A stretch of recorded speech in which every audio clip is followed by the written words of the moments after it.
اسلام آباد میں بلوچ یکجہتی کمیٹی یعنی BYC کا احتجاج آج کل پھر سے کافی بات چیت میں ہے۔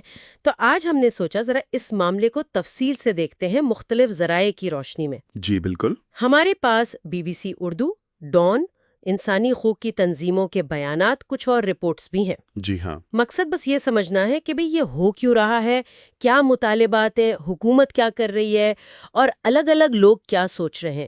تو آئیے ذرا دیکھتے ہیں صورتحال کو۔ بالکل، اور شاید شروع یہاں سے کریں کہ یہ بلوچ یکجہتی کمیٹی BYC ہے کیا؟ ہاں، یہ اچھا سوال ہے۔ بنیادی طور پہ تو جی یہ انسانی حقوق کی تنظیم ہے بلوچستان میں، خاص طور پہ جو جبری گمشدگیاں ہیں نا اور دوسری خلاف ورزیاں، ان کے خلاف یہ آواز اٹھاتے ہیں۔ اچھا، ویکیپیڈیا کہتا ہے کہ یہ کوئی جولائی 2018 کے آس پاس تب یہ بنی تھی۔ ٹھیک۔ اور یہ جو ابھی کا دھرنا ہے 16 جولائی سے جو اسلام آباد پریس کلب کے باہر چل رہا ہے، اس کی کیا وجہ بنی؟ مطلب ایک دم سے تو نہیں شروع ہو گیا ہوگا نا؟ نہیں، ایک دم سے نہیں۔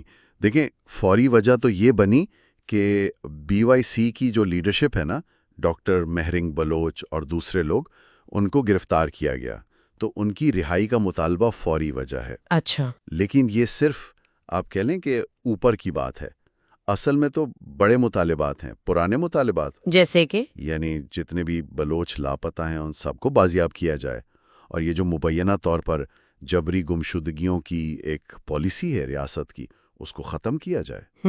اور یہ یاد رکھنا ضروری ہے کہ یہ کوئی پہلی بار نہیں ہو رہا، پہلے بھی کوئٹہ میں، تربت میں احتجاج ہوئے ہیں۔ ہاں، وہ لانگ مارچ بھی تو ہوا تھا پچھلے سال۔ جی بالکل، دسمبر 2023 میں بلاچ مولا بخش کا جو مبینہ ماورائے عدالت قتل ہوا تھا، اس کے بعد ایک بہت لمبا مارچ ہوا تھا، وہ تو پورے ملک میں اس پر بات ہوئی تھی۔ صحیح۔ تو یہ اسی سلسلے کی ایک کڑی ہے۔ اچھا، تو ابھی کیا صورتحال ہے وہاں اسلام آباد میں؟ خبریں تو کچھ پریشان کن آ رہی ہیں۔ جی، صورتحال کافی کشیدہ ہے۔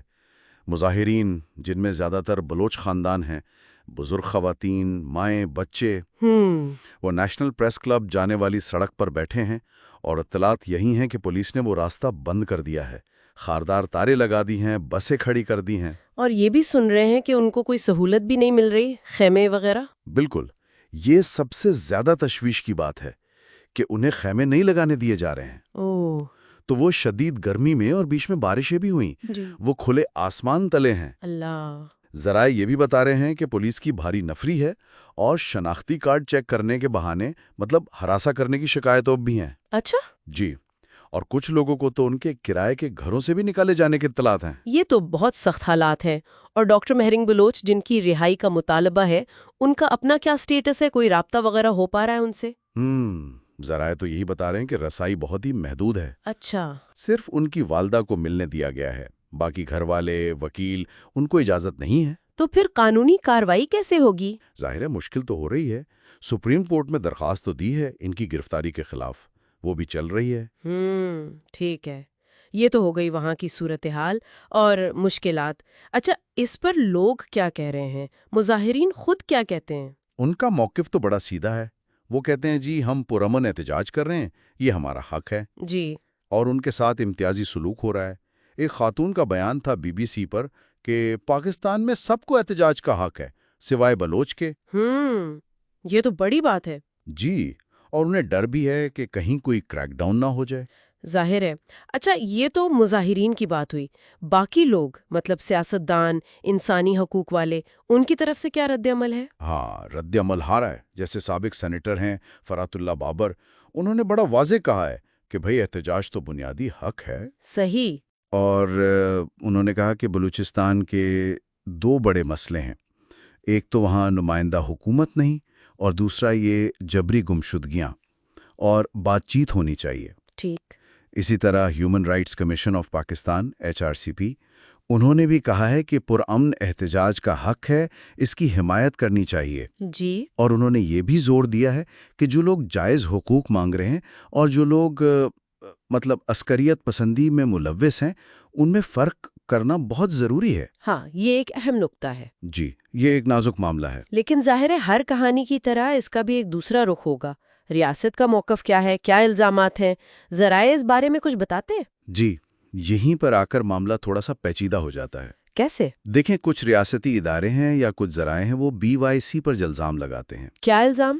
کہ یہ علیحدگی پسند جو تنظیمیں ہیں نا، ان کی حمایت کرتے ہیں اور ریاست کے خلاف جذبات بھڑکاتے ہیں۔ کچھ جگہوں پہ تو بھارت کی طرف سے مدد کا الزام بھی لگایا گیا ہے۔ اچھا۔ جی، اور فوج کا جو شعبہ تعلقات عامہ ہے ISPR، ان کے حوالے سے بھی خبریں آئیں کہ انہوں نے مبینہ طور پر مہرنگ بلوچ کو دہشت گرد پراکسی کہا ہے۔ دہشت گرد پراکسی؟ یہ تو بہت ہی سنگین الزام ہے۔ جی بالکل، مطلب کہ کسی اور کی طرف سے دہشت گردی کرنے والا۔